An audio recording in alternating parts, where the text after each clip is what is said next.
Hi, and welcome to part one of a four-part speed build coaster series. My name is Tommy, and if you are a first-time viewer, thank you for watching and welcome to my channel.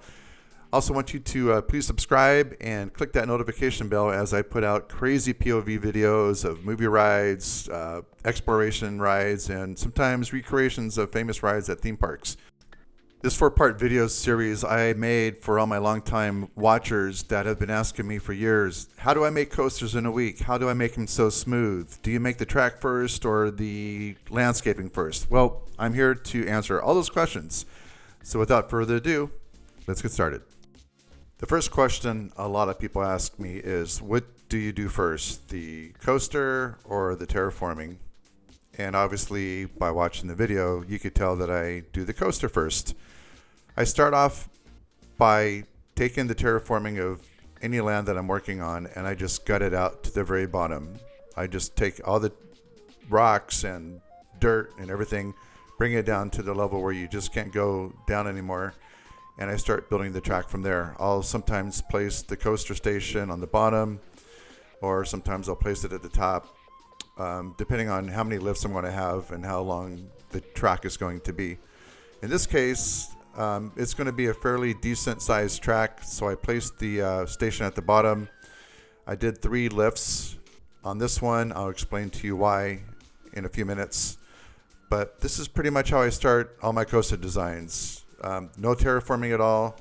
I'll have an idea and a concept of what I want to do, but as far as the track design and layout, I just go piece by piece and build it from there without really any ideas in mind.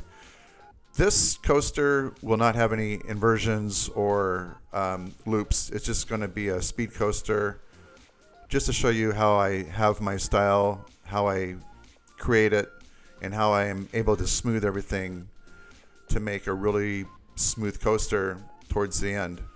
A lot of people ask me how I make everything so smooth, and in this video, I'm going to show you how. Now, if you notice, right now I'm pretty much doing piece by piece of the track. Because it's such a large track and I do the exploration coasters, I use the largest track piece possible, which is the 85.30 foot track. Of course, if I'm doing a more realistic ride, you'll want to use smaller track pieces. But with the big exploration coasters, just due to the fact towards the end when I want to do the smoothing and the curves and the banks, the larger track is just easier to manage. I guess the way the game is designed, that the memory that it takes to create a curve or smoothness on a larger track versus a smaller track, it's just easier for the game to manage. So that's why I use the largest pieces possible. You're probably also noticing I'm not doing any smoothing or banking of the track. I'll do that next after the track is completed. Right now, the main goal is just to make the initial ride, get the track laid out, and go from there. I still do a little testing just to see where we're at right now on the sections. I think you'll see in a second here, if we look at the top right, that the ratings are really going to be bad, which is, there you go, see, red straight across. But that's okay. That's expected when you do the first run. We're going to ride the first POV in about 30 seconds, and this will be the first of 3. What I wanted to do is show you the first POV with the track being unsmooth, unbanked, and then the second POV will be going into better smoothing, and then the third and final POV without any terraforming or anything will show you how the track was transformed from a real bumpy ride with horrible G-force to a really fun ride with good banking, and just to show you the method to the madness that I do for everything to make the smoothest possible ride imagined. So if you're ready, let's get on to the first POV.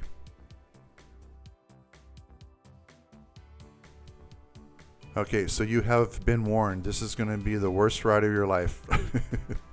This is going to be bumpy and horrible, but this is how I test my rides. You know, I always want to ride it first just to make sure I have the turns where I want them to be, the drops where I want them to be, make sure everything's fine before I continue into the smoothing process. Now this coaster here, the F25, I like it because you could create a lift that has a 40 mile an hour lift. I notice on my YouTube videos, people always fast forward the lift areas. They just want to go to the first drop and ride the ride. So this coaster, it gives me the chance to create a pretty cool fast lift with minimal decorations just to get the video going.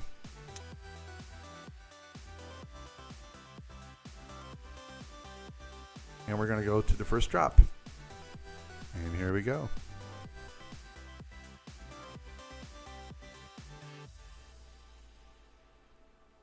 This bottom part, that was pretty smooth. A little air time right here on the first hill. Coming down to the second, coming up to another hill with air time. Not too bad. And then our third hill.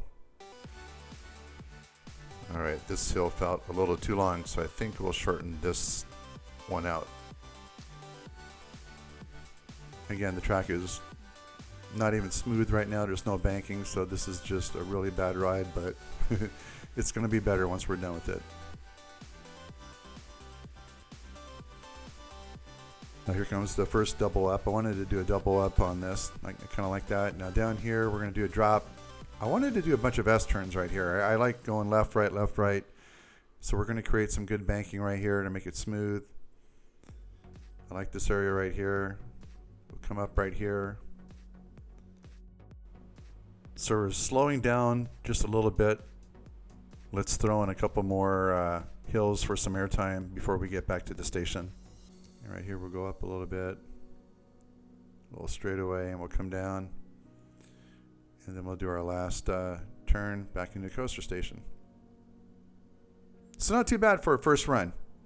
So we're off to a good start. So now that we got the first part of the track done, which is just pretty much completing the full track, I go into now the banking of all the turns. And what I usually do is I'll set the angle to 45 degrees. And I'll go through the whole ride from start to finish. And any section of the track that needs banking, I will create it at a 45-degree angle. And I know it's a little fast right now for you to watch, but if you watch closely, you can see that I take every piece of curved track and I curve it in the right direction at a 45-degree angle. And I do this through the whole ride. 45-degree angle. Why do I use a 45 and not a 90-degree or a 15-degree? Good question. Sometimes I will do less, sometimes I will do more, depending on the speed that the ride is at. If it's going really fast and I think it needs more of a 45-degree angle, then I'll add it. Like in this S section right here, I think I did a little more than 45. Later on, I added a little more angle, but right now I'm just doing 45. But usually the first run, that's what I do. I set everything at 45 degrees, and I'll just go piece by piece by piece until I get to the very end.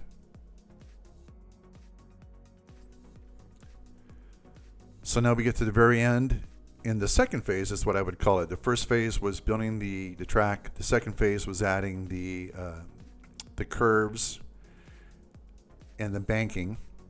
And I'm still watching the stats up in the upper right. We got a little bit of yellow now, and you can tell the stats are coming down because we're adding little curves. Now there's two ways of smoothing that you could do, and I found out the best way to do smoothing is to use the smooth banking. If a lot of you have been playing Planet Coaster, you'll know that when you do a smooth all track, it will deform the track. It won't keep the track the shape that you want. It'll kind of bend it in different ways. A straightaway track that goes into a curved track, it will actually create an extra curve going into the curve that you want it to. The smooth banking I use to get rid of all the bumps. You'll see that a straight piece going into a curved piece, there's that rough 0 degree to the rough 45 degree angle that I create. So what I'll do is I'll take the two connecting pieces, the piece that's going straight into the piece that's curved with that angle. I'll take those two pieces, smooth out the smooth banking. Right here you can see that it creates a smoothness and keeping the shape, whereas if I was to do the smooth all, it would deform the shape of the track.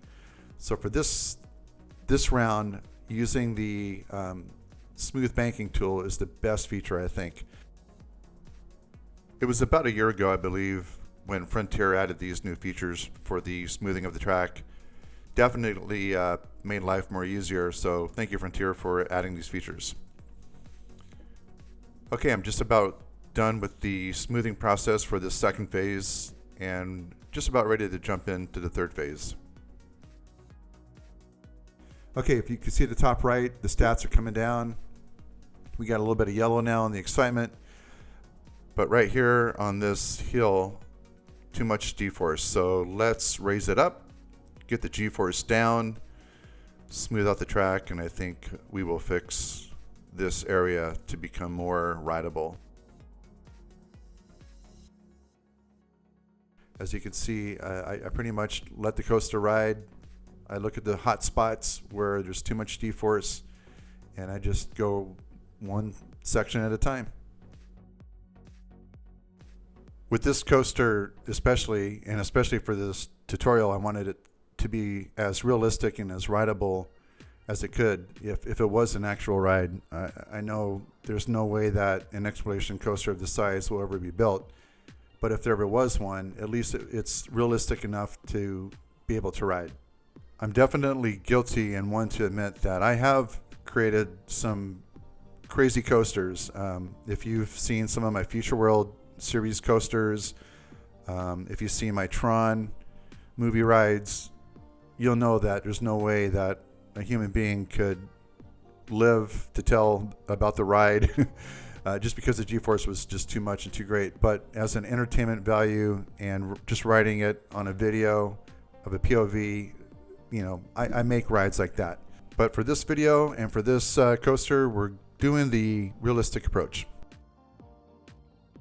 So I'm still doing the 2-track smoothing.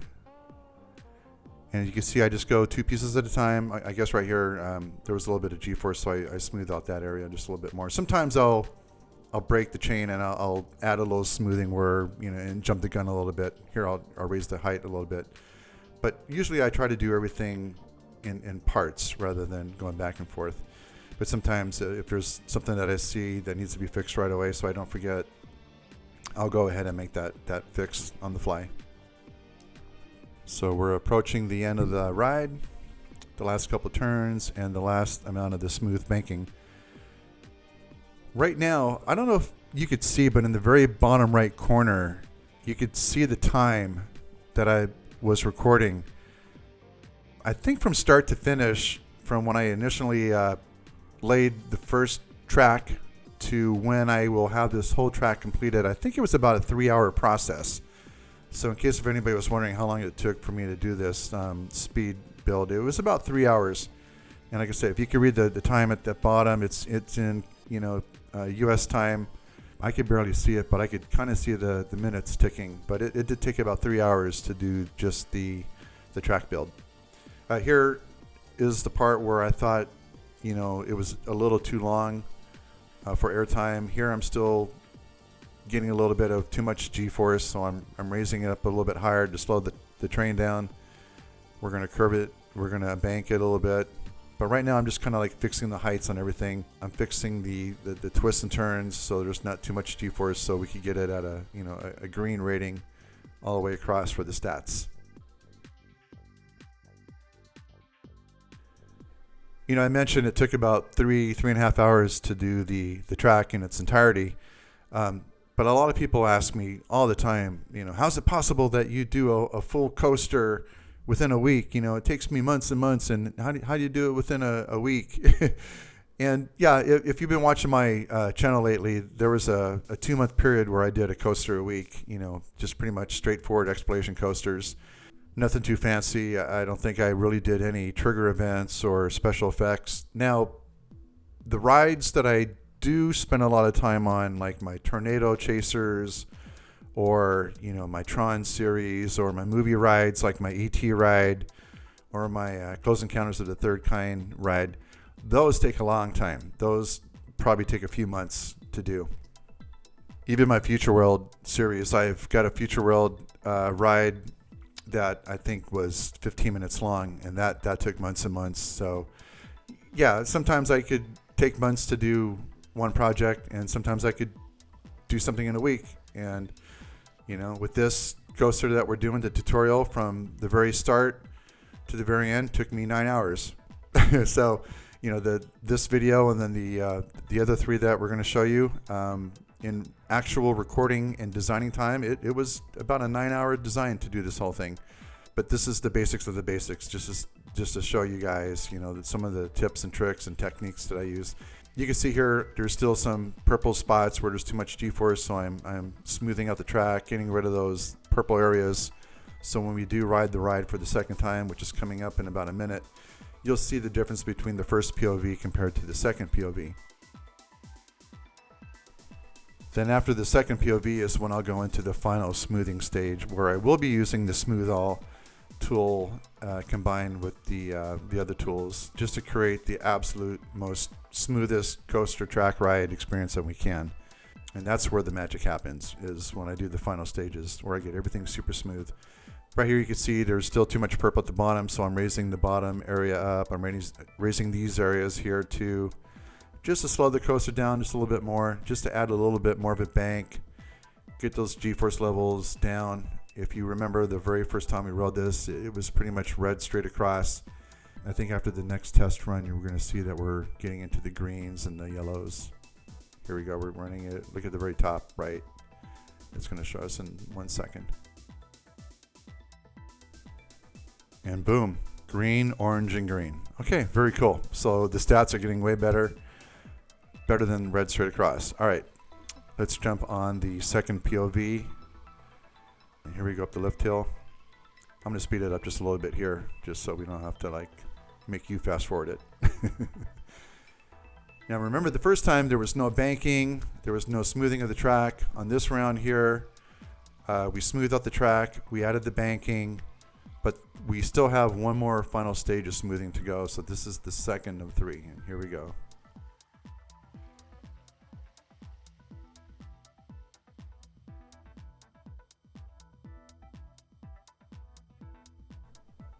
Here comes the hill. Felt some good airtime with that. It's pretty cool when you can watch a POV video and actually feel the airtime. You know that it's a good hill to, you know, to ride. Like this one right here, still seems a little long to me, but I think it'll work. See, now the banking much better. A little rough right there, but we'll fix that.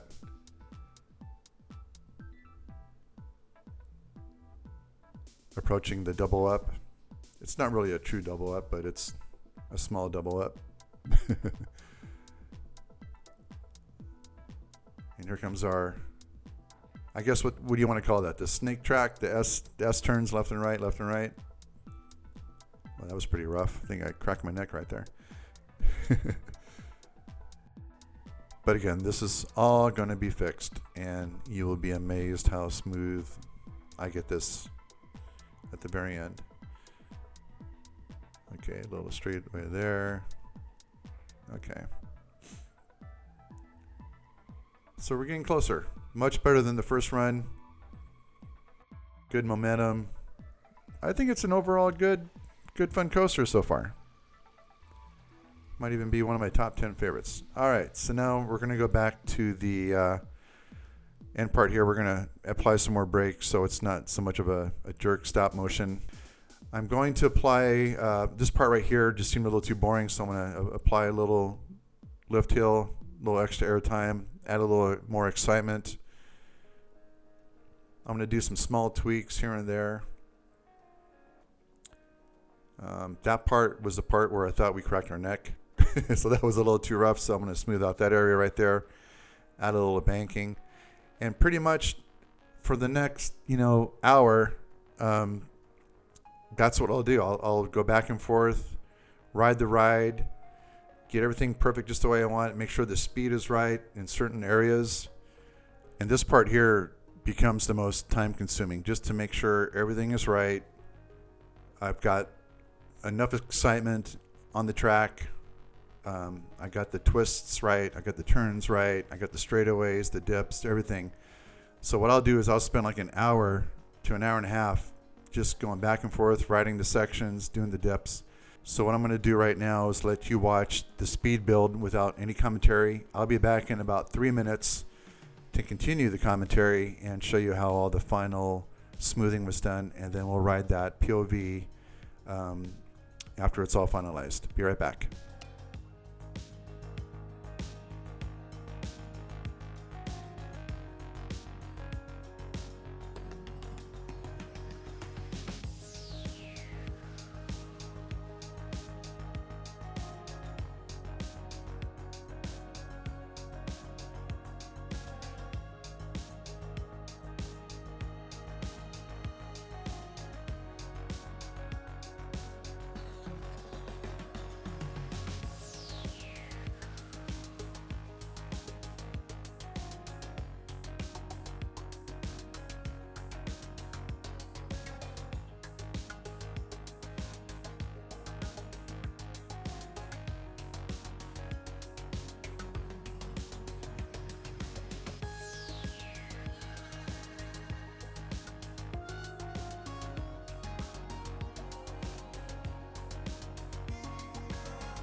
Okay, I'm back. As you can see, it's just a trial and error process, going through all the sections, making sure the curves are just right, the turns are just right, the banking is just right. All that's done. Now, here's the last part. As you can see right here, this is what I call the 4-in-1 process, where I take 4 pieces of track and I use the smooth all section and I click smooth 1 time. I'll take 4 pieces of track and I'll hit smooth all. And then what I'll do is I'll take the next piece of track and add that and delete the last piece of track. So it's pretty much taking 4 pieces of track all the way through the whole coaster. As you can see, I add a piece in the front, delete a piece in the back, click smooth. Add a piece in the front, delete a piece in the back, click smooth. And I do that process through the whole coaster. Now, usually when I have a really long coaster, like around 9 minutes or 10 minutes, this is just a pain in the butt to do. But it's so worth it because it takes all the little kinks out. It takes all the little bumps out, and it just blends everything together really, really good. I know there's videos out there that use the same technique. The 4-in-1, I think there's one where someone takes 4 pieces of track and clicks smooth 4 times. But again, from start to finish, what I do in my process is, you saw me create the track from the very start without using any banking or any smoothing. I got the whole track put together. And then the second phase was I started doing all the 45-degree angle turns on all the curves and all the banking.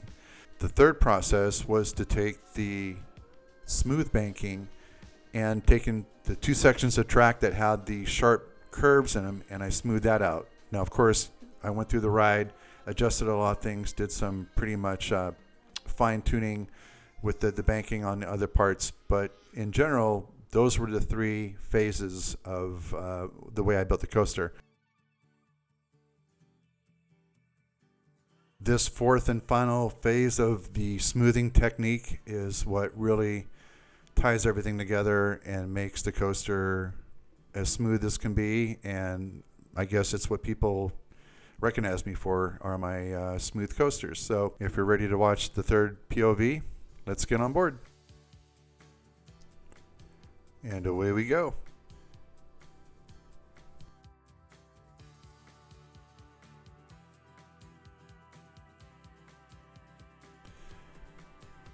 And I'll just fast forward these lift hill parts. But so far, everything's looking really smooth. Now, I don't think I mentioned this little part of terraforming here on the left-hand side. I use that as a height meter to show how high I could terraform, because it gets to a point where it doesn't go past a certain level.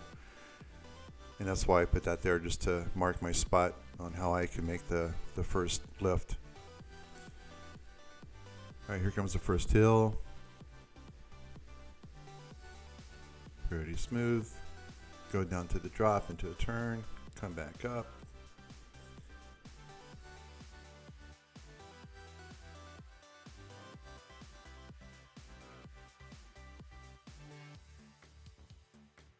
This is pretty smooth using that 4-to-1 ratio track. It takes all the pieces, ties everything together, takes out the little glitches, and it just makes everything come together beautifully.